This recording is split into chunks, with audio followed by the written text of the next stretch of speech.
doing it, it doesn't really matter. What about the warden and Tom? Have you heard anything about them joining us or not joining us? The warden is still in the rural initiative meeting. That hasn't ended yet. And Tom Marks, I'm not sure where he is at. Okay, it's not a problem because we're a working committee and you don't need a quorum of the council members on it. You just need the committee to be able to Yeah. function. So we can go ahead, and when they can join us, that's fine. Okay. Gail Carlin now has the most recent WebEx invite from Al Ritzma. I did speak with Gail yesterday, Jim, on it, and she said that she was going to call into the meeting. Okay. So the recording is going now. So anytime you're ready, Chairman Purcell. Hey, Jim, I'm ready to go ahead, and because of all the changes that we have made, and I know you have tried to communicate them to everybody before the meeting. However, I think it's probably most appropriate to turn things over to you and David, and then you can just run it and walk us through it, and that way we'll all be on the same page and up to speed like you are. Thank you. Okay. Well, the first item is the minutes from the last meeting. If everyone's had a chance to look at those, we would just need a mover and seconder. Moved by Purcell. I'll second it.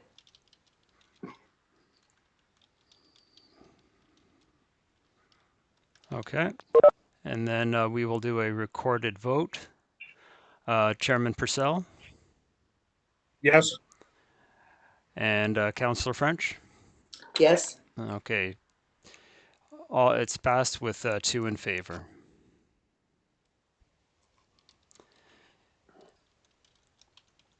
And then Dave, do you want to take over and go through the agenda items?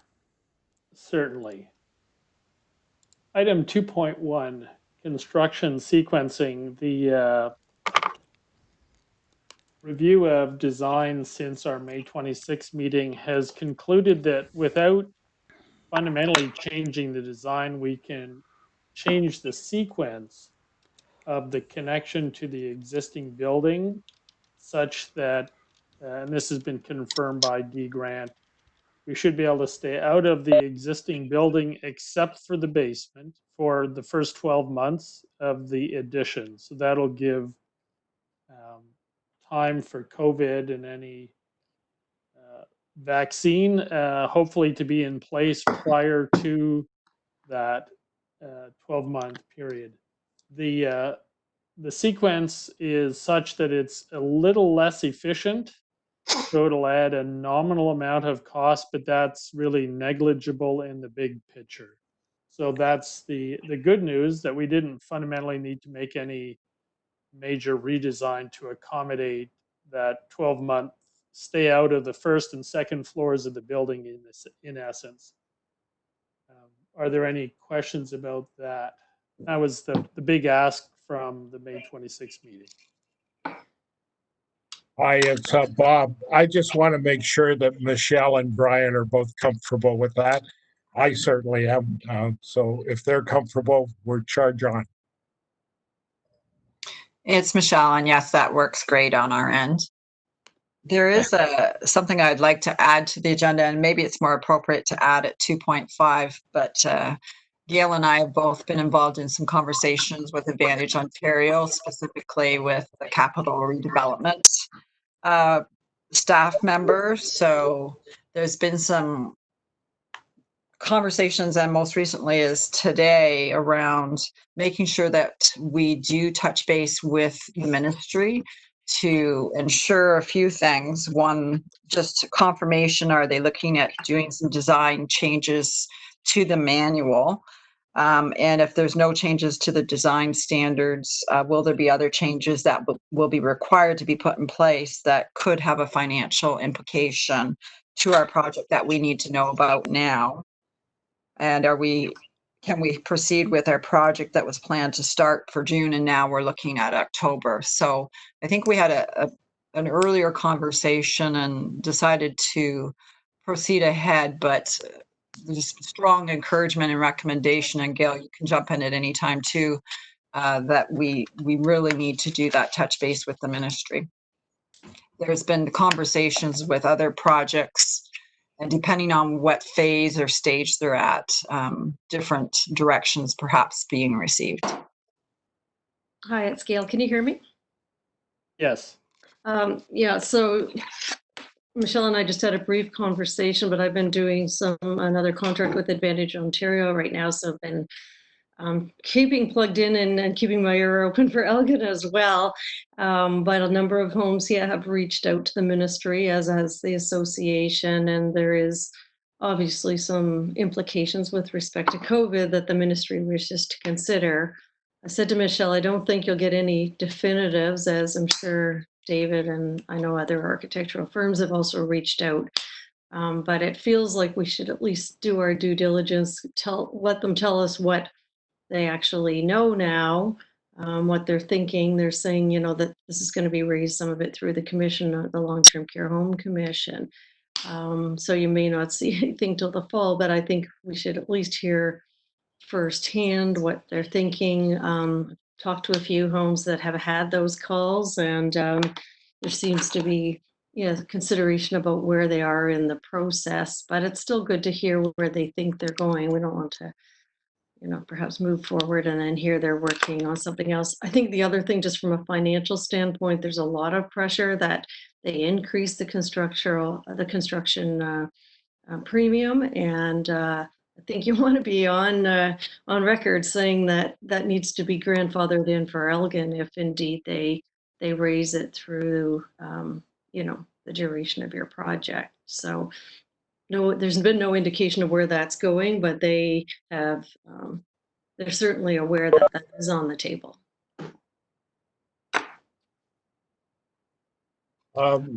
Jim, just a question as much as a suggestion. I suggest that we craft something that tells them what we're doing and puts the onus on them to get back to us if they have any kind of problem, or if they want to say no around any extra funding or anything else like that. I would just prefer to stay in the driver's seat on this, particularly with the ministry, who don't have the answers and probably won't have the answers for a while, but at least we would have a proper trail there that we have told them exactly what we're doing, when we're doing it, and if they have any concerns or whatnot, we'll answer any questions they have.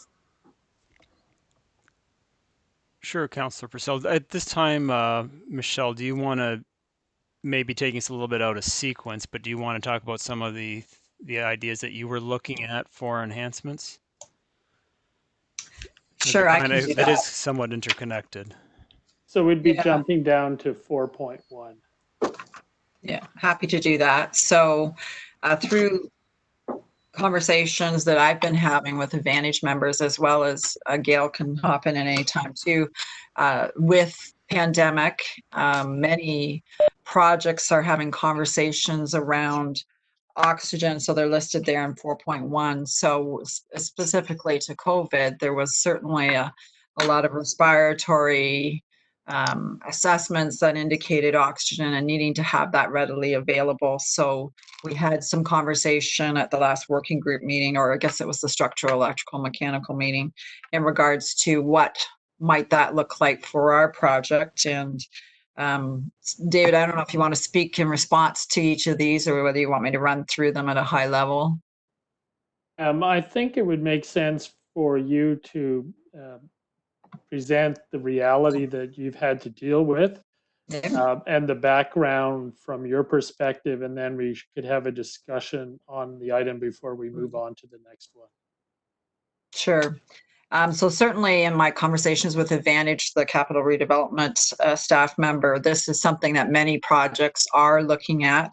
There's been conversations, I believe, even with public health around some of the things I'm going to talk about here. So oxygen, if that was piped into the head wall there, it would be readily available. Respiratory distress with COVID is certainly one of the big pieces there. Some homes are actually looking at a negative pressure room, maybe one per unit. And so we did have some conversation at our last meeting with David and the team in that regard, and what options may be available for that. Dining capacity is certainly, every long-term care home is looking at that, whether they're redesigning or building new, because we have to maintain that 6 feet of social distancing. And so, oh, sorry, I don't know how to shut that one off.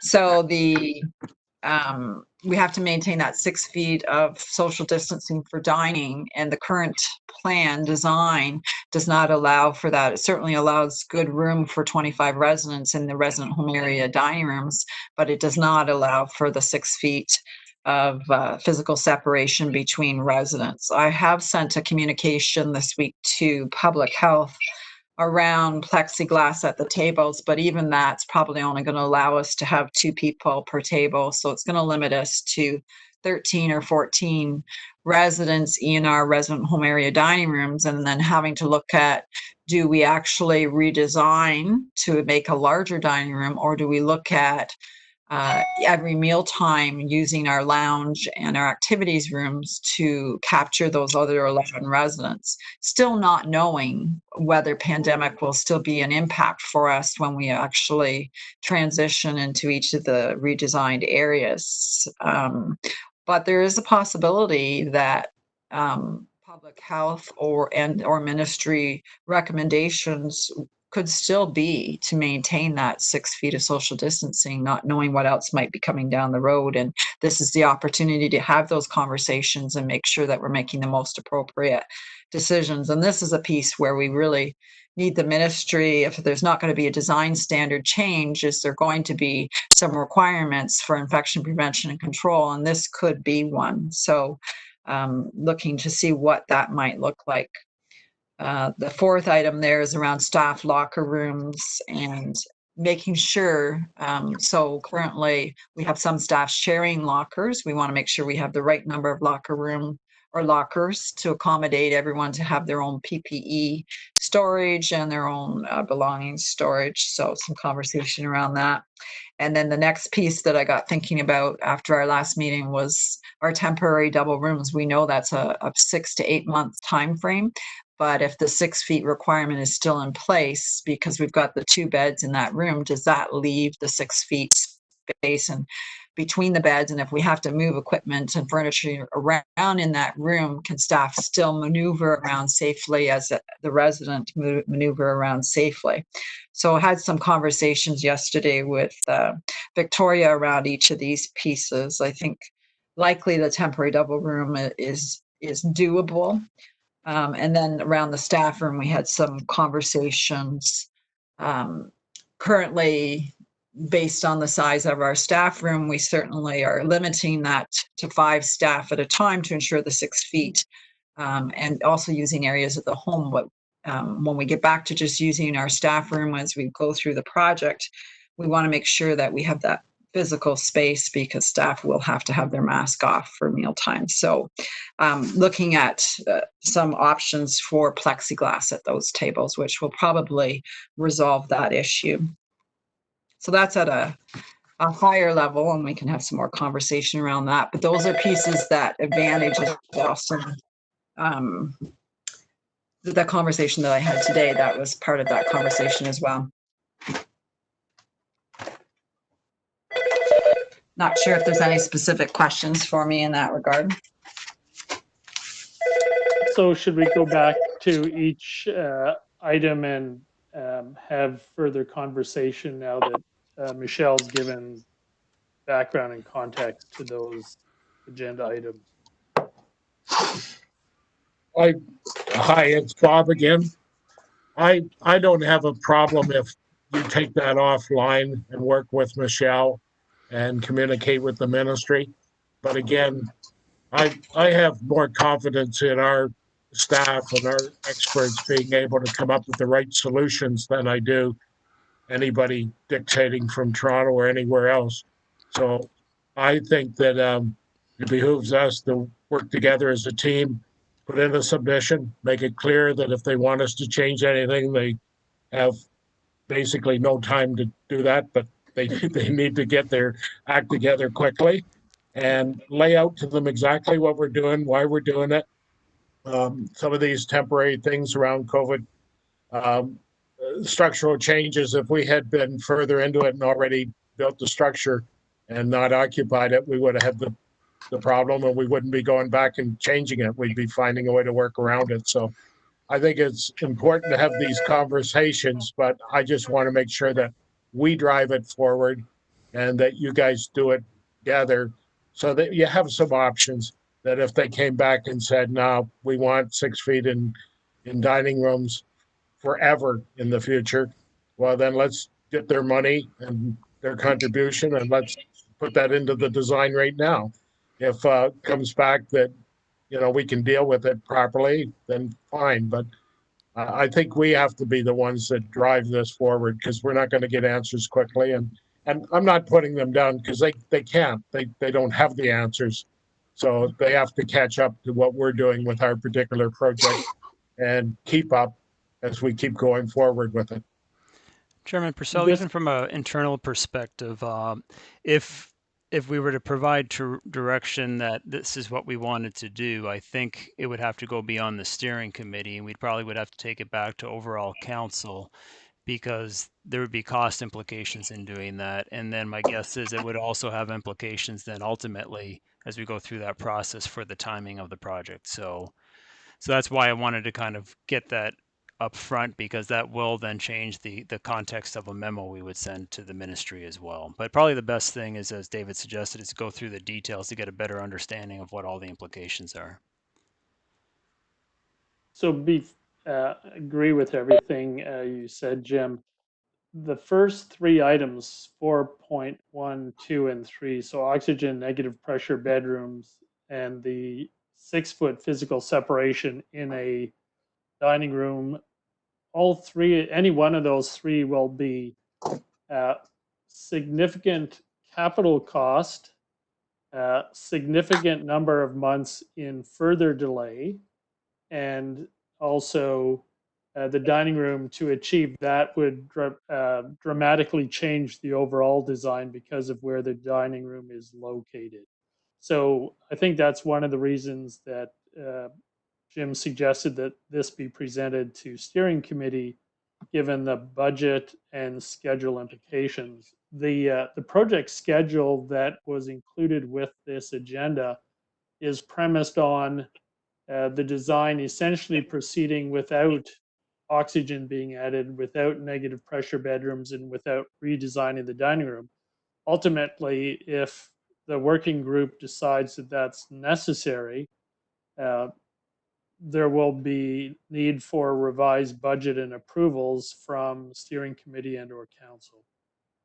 So I guess the question that I'm not clear on is how much discussion do you want at this point on those three items? Bob, could I make a comment? Sure. This would be to Michelle. Just thinking outside of the box, Michelle, because we know these are important items and they are going to end up being quite costly and of course time consuming. With the dining room, and I'm not familiar with this, so I'm just asking, when the meals are served, are the residents being staggered? Like, are the time frames being staggered so that the residents, there's not too many residents in that area at the same time? Or how do you handle that, like now? Because of course there aren't any precautions, like we don't have any of those plexiglass and all that type of thing now. So how are you handling it now? Yeah, so I can speak to that. That's a great question, Mary. So we haven't staggered them. We have looked at all options, one of which was staggering, but to be able to do that and clean thoroughly in between, it would be almost like the meals going all day long. And then the impact, because you still have to have staff feeding and supervising, impacting the ability to then follow up with the other resident care needs that are happening. So currently we are utilizing the resident lounges on their units. as well as the hallways, and some residents dining in their rooms. And thankfully, we do have redeployed staff now that, at the homes that are supporting that process, as are the recreation staff, because the programming is different right now too. So we have those extra hands supporting that process, but it's working as best as possible for right now. So again, if you're right, we could look at staggering meal times in the redesign build. Again, that does impact staffing and resident care needs and the extra cleaning and portering and all that piece, right? So it's 6 of one and half a dozen of another one, I guess. Yeah, but you raise a very good question. Bob, if I might add just another comment or question. Another Sure. thing, Michelle, is about the oxygen at the bed. That's an amazing idea, and again, going to cost a lot of money, likely. But how many facilities like ours have that? Is that a common feature in when they're rebuilding or building new facilities or restructuring or refurbishing long-term care facilities? It has not been to date, but is certainly a very popular item of conversation since COVID, because the respiratory distress and needs are very high if you actually have a COVID outbreak with residents. Right. And is there any other alternative to that? Because So we did. I suppose you could get just single unit oxygen or whatever in the rooms, right? But maybe that's not as convenient. I don't know. Just putting it out there. So right now, in order for us to have oxygen at our home, residents have to meet the criteria. So they have to be assessed, and in the moment of urgency, waiting for our provider to come out and do that assessment won't meet our needs. But we have David might want to speak a little bit about this as well. But we have looked at other options, such as maybe more oxygen rooms or larger oxygen storage rooms as an alternative to piped to the bed head wall. Okay, I appreciate that. Thank you, Michelle. You're welcome. I think Michelle's covered the options there. There are three. One is piped medical gas oxygen. The second is a dedicated oxygen storage room that requires an exterior wall. And then the third is limiting oxygen storage within the building to the maximum amounts allowed by the current codes. Michelle, how many residents would be on using oxygen now in the home, approximately? Yeah, it's fairly low. It's usually 10% or less. Okay. Unless we go into an outbreak, then we of course, like yeah. even a regular respiratory outbreak. But it just depends on our resident clientele. A new admission, you may get some new admissions, and they all need oxygen, and Yeah, no, it so seems it's variable. Yeah, that's good to know just what your norm is. Yeah, probably averages about 10%, and then you have the extra standby for medical directive use.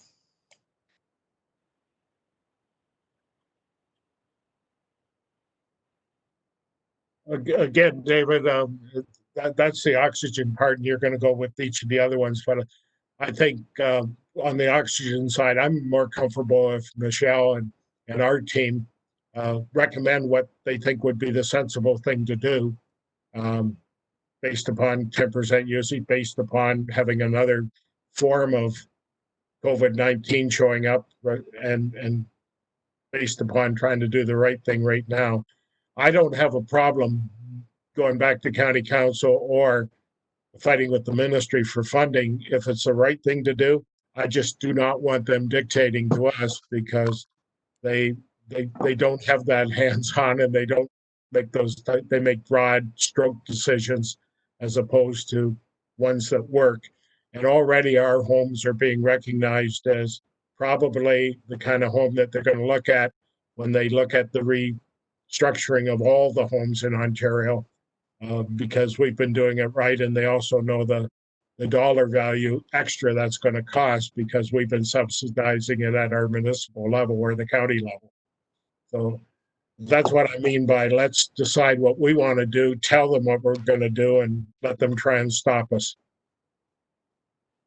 I don't think that the ministry would be at all inclined to stop you, because what's being contemplated are enhancements from current standards. And I agree with Gail that the ministry will not be fast to revise the design standards. And, our understanding is if that occurs, it's a year long process to update a manual. And that really hasn't started to my understanding, but I don't have firsthand insight on that. So the reality is, if this project is to proceed in it, is likely going to be proceeding in advance of any ministry redesign.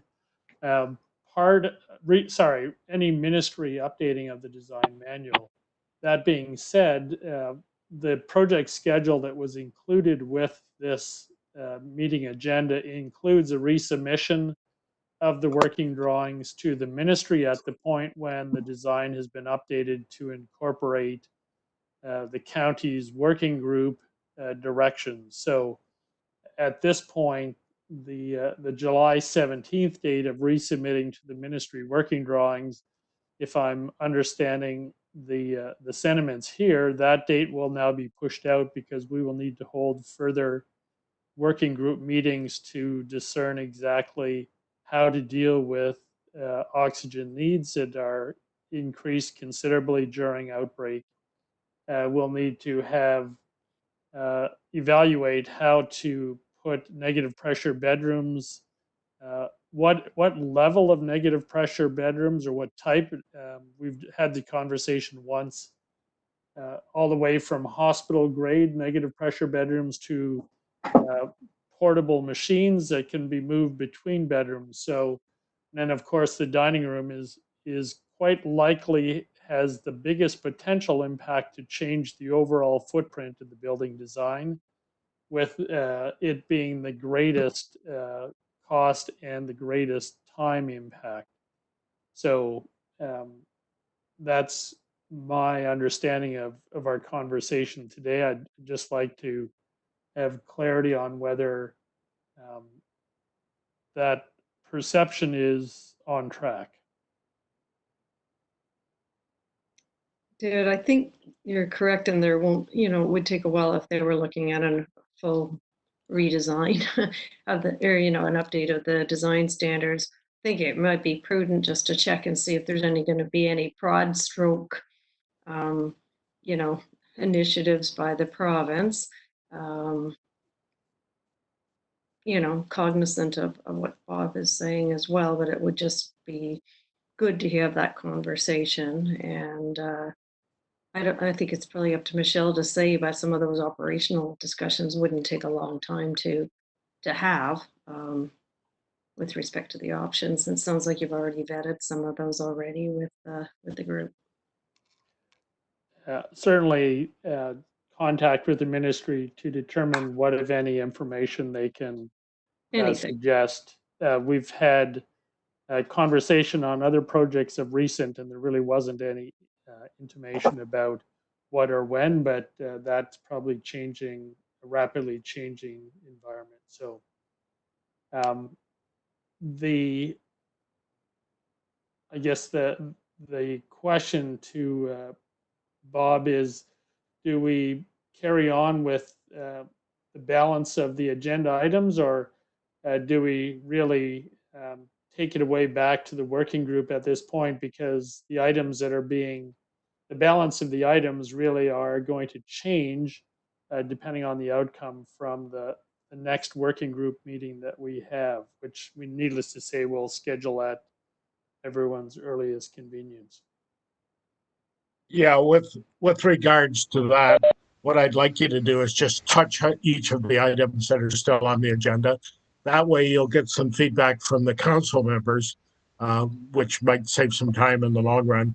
If you get some reaction from us on each of those.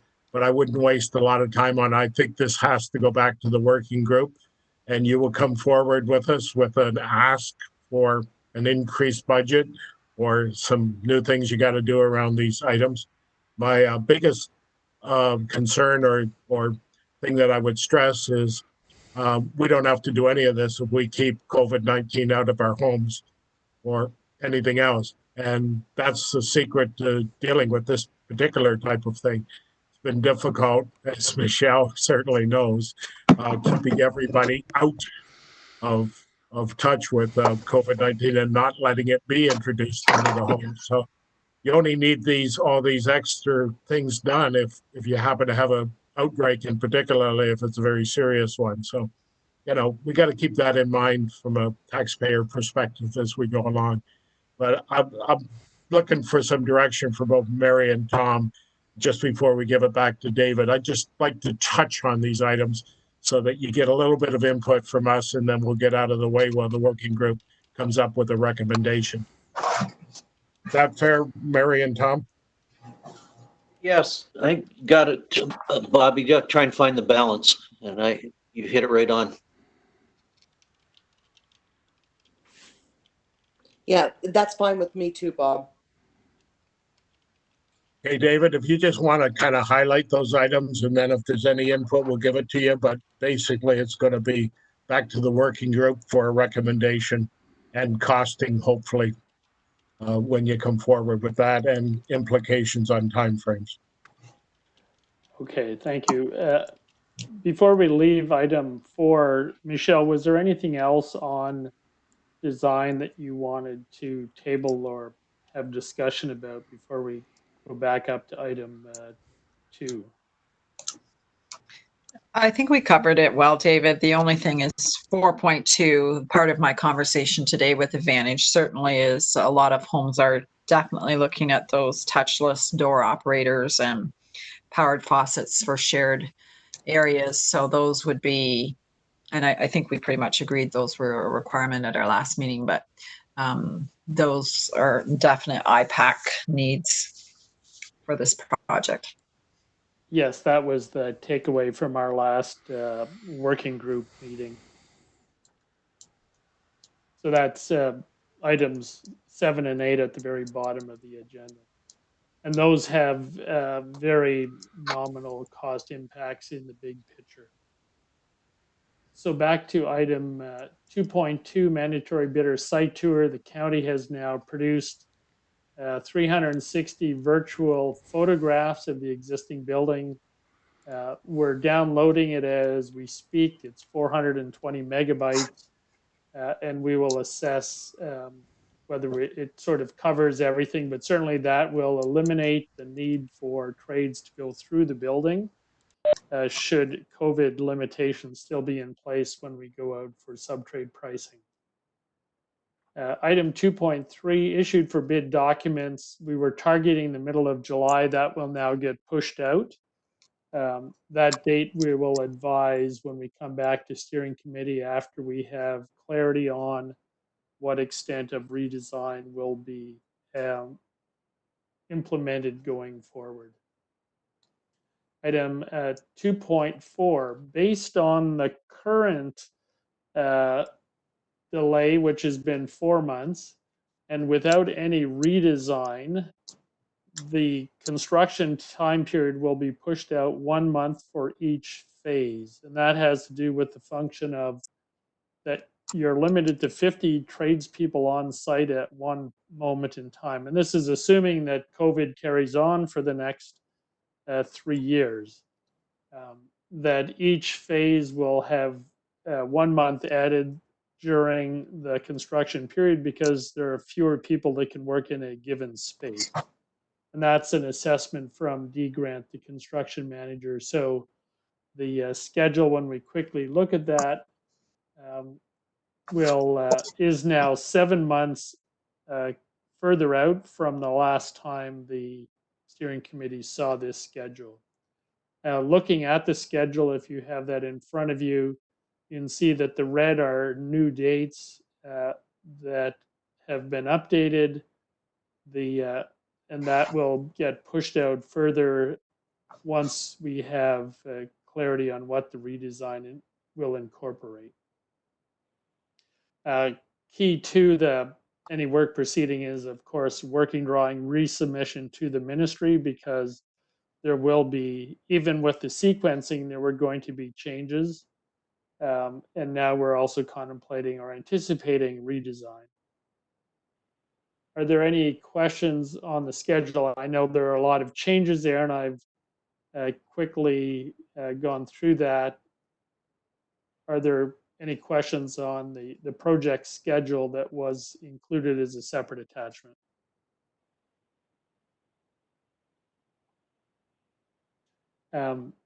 Hearing none, moving on to item 2.5, the start of construction on site in mid-October would have occurred had there been no redesign. We're now contemplating that, so that'll get pushed out a little further. Just to clarify that construction on this type of project will start whenever the project is ready, and if that means in January, February, these projects go year round, and so the start date it will be whatever it is. Item 3.1, was there a question? Item 3.1, the grant as a part of their scope was to update their Class A, to present a Class A construction budget 2 weeks after the issued for bid documents are ready. That date will now get pushed out, but that is part of their scope that's yet to be completed during the design phase. Just a reminder that the Class B budget, construction budget from January of 2020, had 1.8 million allowance for escalation. Out of that, D Grant has estimated that about 200,000 will be utilized for COVID construction cleaning. So that has nothing to do with the existing home operations. That is the cost to keep the site occupational health and safety requirements on a construction site during COVID outbreak. The CM fee adjustment, just want to raise this just as information. The original RFP had 4 phases. It would have been 40 months of construction. The pre-COVID, the construction duration was going to be 35 months.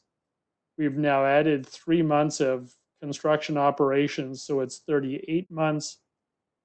So we're still under the original 40 months, but the construction budget has gone up. So in the big picture, until there's a final construction scope and schedule, we don't know for certain, but there is a distinct possibility that D Grant will also appropriately present additional construction management costs. Item 3.5, I just want to bring this to your attention. We have another project that's under construction. It's a retirement home, and the operator paused the construction for their reasons, not because they had to. And that the costs, if let's say we start in January of 2021 and COVID is continuing into 2023, and we can't start phase 2, the reality is that there will be delay cost, and I just want to make the steering committee aware of that. Those costs can be in the order of several $100,000 a month if it's a short-term delay, and if it's a longer-term delay of 7 months to a year plus, those costs could total somewhere in the $1 million+ range. The cost per month goes down the longer the delay, but the first 1, 2, 3 months are somewhere in the order of $200,000 a month, and then after that it drops to closer to $100,000 a month. You ask, where does the cost arise? Well, every trade holds their hands out, and there's temporary measures that have to be put in place to protect the existing building that's under construction. You have to demobilize, remobilize. People will hold out their hand for increased costs because of just normal escalation, that sort of thing. So simply to make the committee aware that that risk is there if a vaccine isn't in place in 12 months after whatever date construction starts. The longer that we redesign, the better chance that there'll be a vaccine in place and that that eventuality won't play out. Are there any questions under the construction manager heading?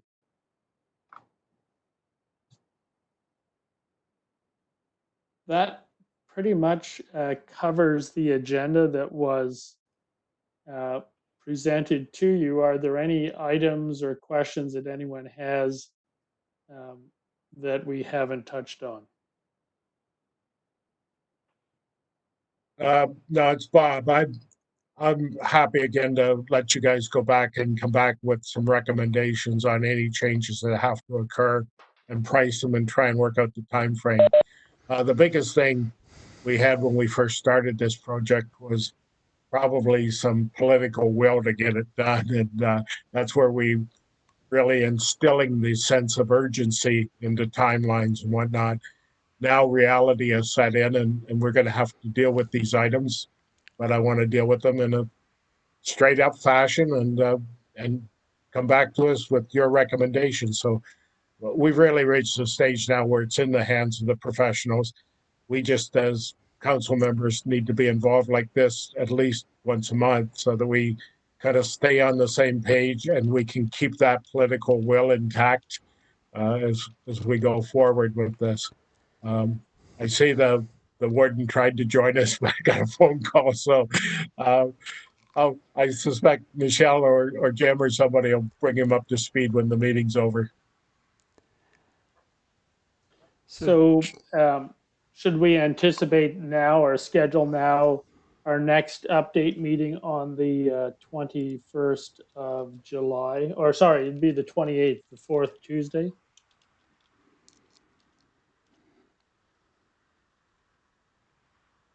I have no problem doing that as long as staff feel that that's an appropriate point of time to get most of these things, these questions answered.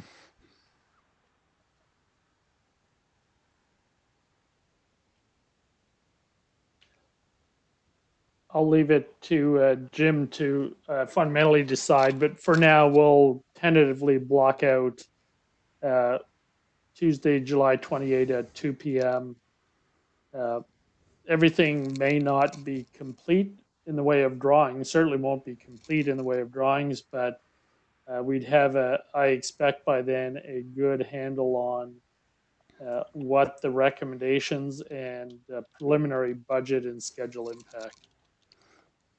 Yeah, I'm fine with that, David. And perhaps Chairman Purcell, what we should do is pass a motion that the working group be directed to incorporate design changes to address COVID concerns, including oxygen, negative pressure rooms, dining, and staff locker rooms, for a recommendation on design, costing, and timing for council consideration. Hey, Tom, are you willing to move all those words and Mary second? Absolutely. Yeah, I'll Like I said, second it. And then, yeah, we would bring that forward on the 28th, and it would go in August to council then. Yeah, and the recorded vote is unanimous.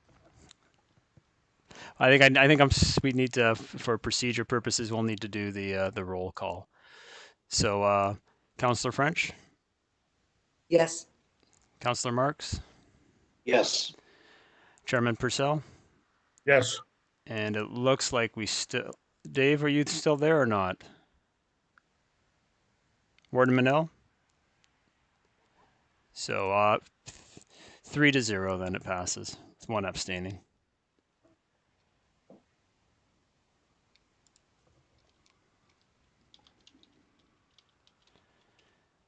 And I think that's everything for today then, if we could have a motion to adjourn. So move. I'll second that. Okay. Did you want me to go through the roll call on that one? Yes, please. Okay. Councillor French, Yes. Councillor Marks, Yes. Warden Minot, and Chairman Purcell. Yes.